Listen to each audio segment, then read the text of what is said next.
कराची मोरो वाक़े ख़िलाफ़ जस्कम बशीर कुरैशी जसरते जसाफ मलिर जे chief organiser Wahab Gabol deputy organiser Saqib दुनियो जसाफ ऑर्गेनाइज़र आज़ादार चांडियो SUP ज़िले मलिर ऑर्गेनाइज़र शिराज अली सोलंगी रिजवान रिंद जे अगवाणी में रज़ाक आबाद जे मेन चौक खां अवामी प्रेस क्लब मलिर ताईं एहतजाजी रैली कढी धरणो हयो वियो।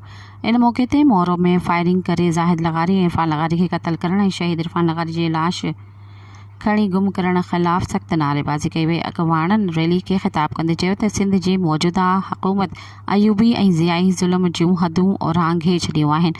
हिक तरफ़ सिंधु दरिया मां 6 केनाल कढी सिंध सॼी सुञाई पई वञे त ज़मीन कारपोरेट फार्मिंग जे नाले ते कब्ज़ो कई पई वञनि त ॿिए तरफ़ सिंधी माण्हुनि खे पुरअमन एहतजाज बि नथो करण ॾिनो वञे।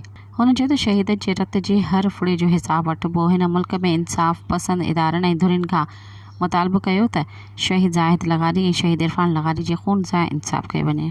सब्सक्राइब कयो अवामी न्यूज़ HD खे ऐं ताज़ा तरीन ख़बरुनि लाइ ॾिसंदा रहो अवामी न्यूज़ HD।